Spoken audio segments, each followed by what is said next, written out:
I said that phrase on a show that I did. Paul Newman blew the lid off Hollywood's best-kept secret. 5 actors so feared that even the toughest in the business went quiet when their names came up. Those famous blue eyes didn't just charm audiences. They saw everything. Throughout decades in the spotlight, Newman stood shoulder to shoulder with the biggest names in the industry, quietly watching how the machine of fame really worked behind the glossy red carpets and fake smiles. When the cameras stopped rolling, the truth began. According to a close friend who worked beside him on multiple films, Paul kept a mental list of actors who sent shivers through Hollywood. These weren't just stars with bad tempers or overblown egos. These were people who could freeze a room the second they walked in. Directors, producers, even veteran actors would find excuses to step out when these names appeared on a call sheet. Unlike most stars who played along with Hollywood's hush-hush culture, Newman didn't always stay silent. Every now and then, he'd open up to trusted colleagues about the industry's most terrifying personalities. These weren't tales of creative tension. They were about men whose behavior crossed the line into something truly dangerous. And tonight, we're diving into that hidden list, the 5 actors who earned a spot on Paul Newman's private roster of Hollywood's most feared figures. These men weren't just difficult. They were walking storms, unpredictable, intimidating, and sometimes flat-out menacing. Their power didn't just come from fame or skill, but from the fear they inspired on set. People didn't just respect them, they braced for them. And it all starts with one name that chilled even the most seasoned pros, Robert Mitchum. His cold detachment and sudden bursts of anger made him a nightmare to work with. On screen, Mitchum oozed danger and cool, the perfect fit for film noir and gritty westerns. But off-screen, that same icy calm turned into something far more disturbing. Crew members whispered that Mitchum's emotional disconnect wasn't just part of his persona. It was real, and it made everyone around him nervous. Director Sidney Pollack once told Newman that Mitchum's cool on screen, cold in person wasn't an exaggeration. During their talks on Absence of Malice, Newman recalled how Mitchum's lack of empathy made even small interactions uncomfortable. It wasn't his temper that scared people most. It was the way he seemed detached from any sense of consequence. That eerie indifference became legendary. Mitchum would roll onto sets drunk, skip filming for days, or ignore directors completely, not out of spite, but out of sheer apathy. One production manager, who'd endured several Mitchum projects, summed it up perfectly. Mitchum didn't care about anyone or anything. He wasn't out to sabotage. He just genuinely didn't see other people's needs as relevant to his choices. Robert Mitchum's chaos didn't stop with moody silence. It sometimes turned explosive. Crew members recalled shocking moments where Mitchum showed up drunk, threatened directors mid-shoot, and even head-butted a crew member just for giving him line notes. A script supervisor who saw it all said the scariest part wasn't the violence itself. It was how casual he was about it. One minute he'd be calmly talking about a scene, and the next, he'd snap into full intimidation mode without a hint of warning. Paul Newman, ever the observer, took note of this eerie switch. When he talked to friends who worked near Mitchum, his takeaway wasn't about single outbursts. It was about something deeper, something cold in the man's wiring. Newman told a co-star that Mitchum wasn't violent to prove he was tough. He just had no use for people. That's what made him dangerous. It wasn't bravado or ego. It was emptiness. A co-star later explained that Newman's insight hit different. Mitchum's behavior didn't come from the same place as other Hollywood tough guys. He wasn't trying to be feared or admired. He simply didn't care. That made him unpredictable, and unpredictability on a movie set is pure poison. Even Mitchum himself didn't hide his disdain for the business. He once joked that acting took less skill than ditch digging, brushing off his own success as if it were meaningless. While the public saw that attitude as brutally honest, those who worked with him saw something much darker, a man who truly didn't value his craft or the people around him. One casting director summed it up. He was a great actor, but nobody wanted to share a set with him twice. That statement said everything. In Hollywood, where relationships build careers, Mitchum's reputation made people run the other way. Newman viewed that as the ultimate red flag. For him, talent never excused cruelty or disrespect. In Paul's eyes, Mitchum broke one of the sacred rules of filmmaking: respect for the process and the people who make it work.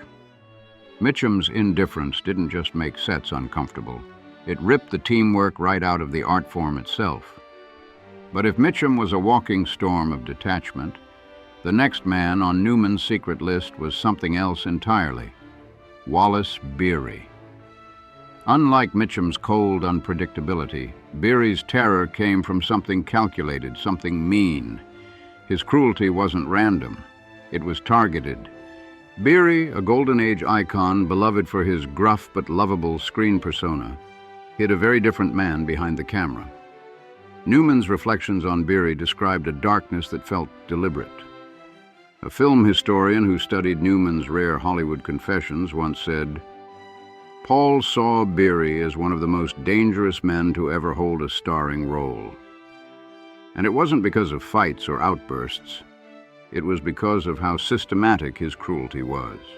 Beery carefully built his friendly public image while quietly tormenting those with less power, child actors, women, and lower-level crew members who couldn't fight back. He picked his victims wisely, always people who couldn't afford to challenge him without risking their entire careers." Newman reportedly found that hypocrisy especially disturbing, how a man could smile for the cameras and then turn into a bully when the lights went out. On Wallace Beery's sets, fear wasn't just an emotion. It was part of the daily schedule. Multiple accounts from his productions describe the same disturbing pattern: shouting matches, verbal abuse, public humiliation, and sometimes even physical aggression. Beery was infamous for bullying child actors and women, a fact confirmed by actor Jackie Cooper, who had worked with him as a child on The Champ. Years later, Cooper shared those memories with Paul Newman, and the stories left Paul deeply unsettled. What shook Newman most wasn't just Beery's cruelty, but how Hollywood protected him. The studio system back then wasn't just aware of his behavior. It enabled it. Executives covered up incident after incident, making sure their money-making star stayed untouchable. This protection went far beyond smoothing over on-set tantrums. Some insiders believed it might have even extended to covering up something darker. The most chilling rumor tied to Beery was his alleged connection to the death of Ted Healy, founder of the Three Stooges. Healy died after a violent confrontation outside the Trocadero nightclub in 1937. For decades, whispers followed Beery's name. People wondered if he'd played a role in that fatal night. Rumors swirled for years that Beery had something to do with Ted Healy's death, noted one Hollywood researcher who tracked the case. Nothing was ever proven, but the very persistence of those rumors spoke volumes about how people viewed Beery's temper and about how far studios would go to bury a scandal when it involved a valuable star. Newman never met Beery in person, but he didn't need to. The stories he heard from older actors and crew members painted a chillingly consistent portrait. A man whose charm vanished the second the cameras stopped rolling. Behind that gruff smile was someone who thrived on power plays and control, especially over those who couldn't fight back. "You could feel the room change when he walked in," Newman reportedly said after hearing several accounts. "The air got heavier." That observation nailed it. Beery's presence didn't just create tension, it built an atmosphere of fear. Everyone on set stayed on edge, never knowing when the next explosion would come or who'd be in the line of fire. What disturbed Newman the most wasn't just Beery's personal cruelty, it was how Hollywood normalized it. The studio system had turned abuse into a backstage tradition, teaching generations of filmmakers to stay silent. Stars like Beery became untouchable, and their victims forgotten. The system created a mold that allowed powerful figures to behave without consequence. A mold that outlived Beery himself. For Newman, Beery became the perfect symbol of Hollywood's greatest illusion. The dangerous gap between public image and private reality. To the world, Beery was a lovable rogue. To those who worked with him, he was a nightmare in human form. That contradiction haunted Newman, who saw it as one of the industry's most damaging deceptions. A colleague once recalled Newman saying that Beery set the template for how Hollywood would handle difficult stars for decades to come. Craft a charming public image, protect the moneymaker at all costs, silence the witnesses, and teach everyone else to just endure it. This pattern of enabling toxic behavior became part of the industry's DNA, and Newman wanted no part of it. That's why, on his own sets, Newman insisted on something radically different: respect. He built workplaces where everyone, from camera operators to lighting grips, was treated as an equal contributor. He refused to play into the old star system's toxic hierarchy, choosing collaboration over control. But Hollywood's history of intimidation didn't end with Beery. It evolved. And the next name on Newman's list was proof. Enter Sterling Hayden, a man whose sheer presence could fill a room with tension. Standing 6'5", Hayden was built like a warrior and carried himself like one too. His performances burned with raw authenticity, but that same unfiltered intensity followed him off screen, and sometimes it burned a little too hot. He was the face of gritty film noir, and he had the fists to prove it. That's how one film critic described Sterling Hayden while talking with Paul Newman during a Hollywood retrospective. To Newman, Hayden was one of the most fascinating and frightening figures in the industry. It wasn't just that Hayden could get angry, it was how fast he could flip that switch. His rage didn't follow a pattern, and that made him unpredictable in the most dangerous way possible. Unlike the usual difficult actors who were always cranky or demanding, Hayden could go for weeks being calm, polite, and totally professional, and then suddenly explode over something as small as a lighting cue or a script note. That uncertainty hung heavy over every production he touched. Crew members never knew which version of Hayden would walk in that day, the focused craftsman or the ticking bomb. Even when things seemed peaceful, there was always that silent question in the air. How long until it blows? Hayden was big, angry, and violent, confirmed a production manager who worked with him on multiple films. His massive frame alone made people nervous, but when you added that unpredictable temper, it crossed the line from uncomfortable to unsafe. People didn't just dread his mood swings, they genuinely worried about their physical safety. This wasn't diva behavior. This was intimidation in its rawest form. Paul Newman had seen Hayden in action, both from nearby sets and through stories passed around among directors and actors. The pattern was always the same: a brilliant performer whose inner battles bled into every project he touched.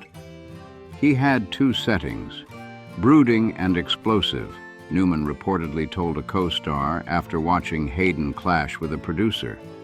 He wasn't exaggerating. That simmering tension Hayden carried made everyone around him feel like they were walking on glass, afraid that one wrong word would spark an eruption. When Hayden did blow up, it wasn't just loud, it was terrifying. His temper could turn a regular studio meeting into a full-blown crisis. There were times when shouting turned into threats, and threats turned into action. One studio employee once claimed, he threatened a producer with a hammer during contract talks. It wasn't performance, it wasn't theater. Everyone in that room thought it might turn deadly, and it all happened in seconds. One moment, calm conversation. The next, a man holding a weapon and trembling with fury. What made Hollywood's relationship with Hayden so complicated was that he wasn't just another hothead. He was brilliant. His raw, emotional energy on screen was impossible to fake. Directors said that when Hayden hit his mark, it was lightning in a bottle. Real danger, real pain, real life. His intensity gave depth to every role he played, and audiences could feel it. But that same intensity that made him magnetic on camera made him volatile off it. So studios made a choice, a risky one. Hollywood used him when they needed danger and stayed out of his way otherwise, admitted a casting director from that era. It became a cold calculation. Was Sterling Hayden worth the chaos? For many, the answer was yes. They tolerated his outbursts, ignored the warning signs, and chalked it all up to artistic temperament. Paul Newman saw that pattern for what it was. Another Hollywood blind spot. He understood the industry's dangerous habit of protecting talent at any cost. To him, that mindset turned movie sets into minefields, places where abuse and intimidation were excused as long as the final shot looked good. Hayden's case, Newman believed, was the perfect example of how Hollywood's obsession with brilliance allowed destructive behavior to thrive. Hollywood had a dangerous rule hidden beneath the glitz. If a star was talented enough, almost anything could be forgiven. The industry built its empire on that belief, reinforcing the idea that certain levels of misconduct were just the cost of artistic brilliance. For Paul Newman, that mindset wasn't just wrong, it was rotten to the core. "We've spent years building rules we all live by," he once said, "and if you break them, you have to answer for it." But in Hollywood, the powerful didn't answer to anyone. And nowhere was that hypocrisy clearer than in the story of Spencer Tracy, one of the most respected names in film, yet one of the most feared behind the curtain. The world saw a warm, professional gentleman, but those who worked close to him saw something far darker, a man whose charm could vanish the moment the bottle opened. "A legend with a secret side," said one film historian who collected first-hand accounts from Tracy's old colleagues. Newman agreed. Tracy represented Hollywood's greatest illusion: perfection in public, chaos in private. What made Tracy's darkness so disturbing, in Newman's view, wasn't just his actions, it was the contrast. The gap between who people thought he was and who he became after a few drinks made his behavior even more frightening. On the outside, he was the model of composure. Behind the scenes, he could shift into something unrecognizable, cold, mean, and deeply unpredictable. Alcohol was the key to that transformation. While the industry knew Tracy had drinking problems, few understood how bad it truly was. Studios covered for him, colleagues shielded him, and reporters stayed silent. They built a protective wall around his image, preserving the illusion that one of Hollywood's most beloved stars could do no wrong. Tracy was a brilliant actor and a mean drunk, confirmed a crew member who had survived several of his sets and later told Newman everything. That duality terrified people. One week, Tracy would be a perfectionist, sharp and focused. The next, he'd show up in a state that made everyone brace for impact. The shift wasn't gradual, it was instant. When it hit, the man who'd once charmed a room could turn cruel, volatile, even dangerous. During those darker periods, Tracy's behavior crossed lines that left scars. He'd lash out verbally, mocking or belittling anyone within reach. He'd turn emotionally vicious toward co-stars or crew, especially those who couldn't push back. Sometimes that rage boiled over into physical intimidation, slamming props, grabbing people, or cornering them in anger. He was physically abusive, emotionally unpredictable, and nobody dared stand up to him, explained a director who shared stories with Newman years later. The reason was simple. his box office pull. No one wanted to be the one who crossed Spencer Tracy. For Paul Newman, that was the heart of the problem. It wasn't just that Tracy behaved badly. It was that the system let him. Hollywood valued money and image over humanity, and Tracy's name was worth too much for the truth to get out.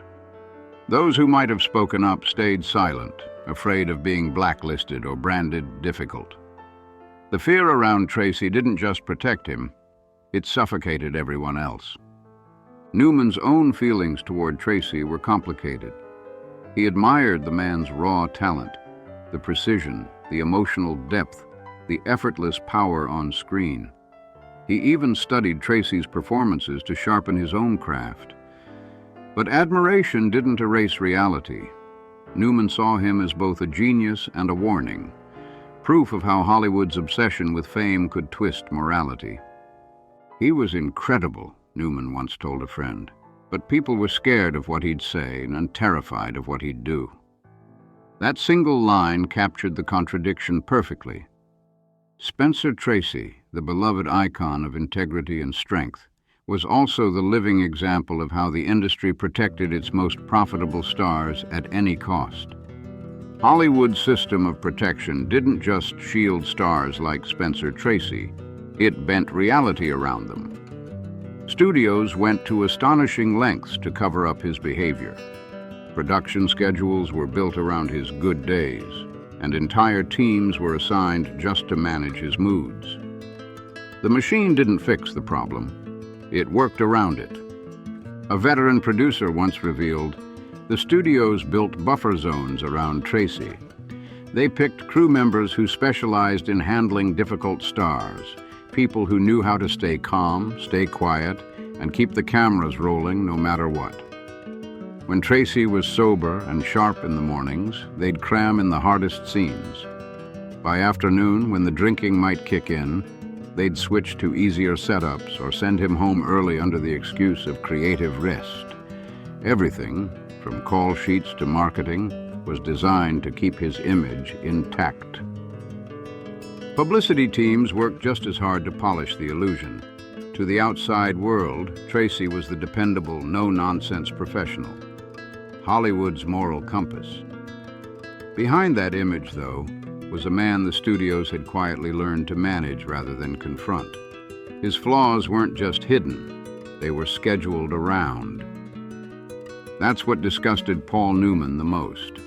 Tracy wasn't an isolated case. He was proof of a pattern. Hollywood had developed an entire culture of accommodation. Instead of enforcing standards of respect and professionalism, the system rewarded chaos if it came from the right person. The more valuable the star, the more rules they got to bend. It wasn't about fairness, it was about profit.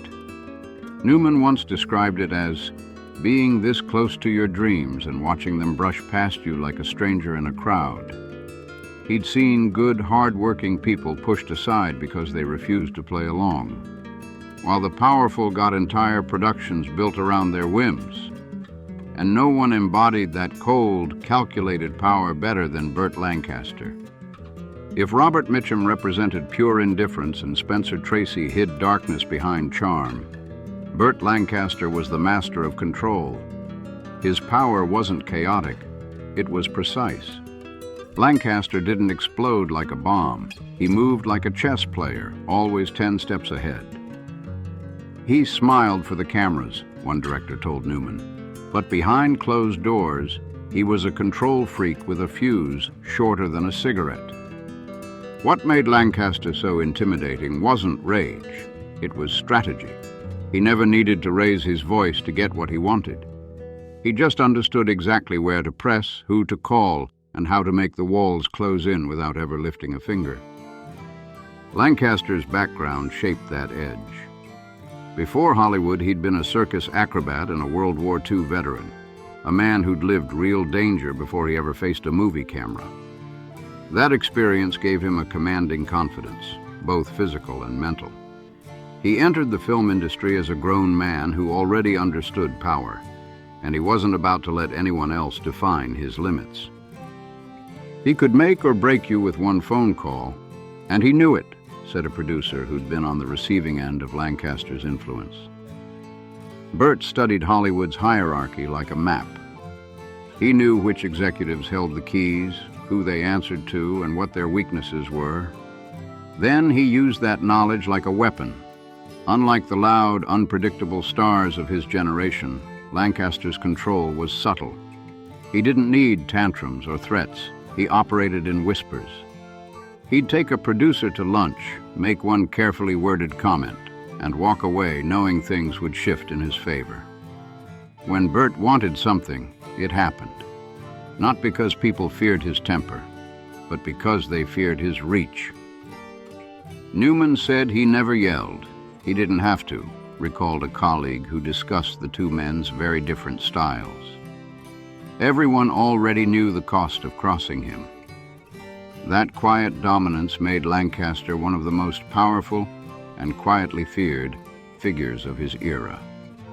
A colleague who had worked alongside both Paul Newman and Burt Lancaster once put it simply.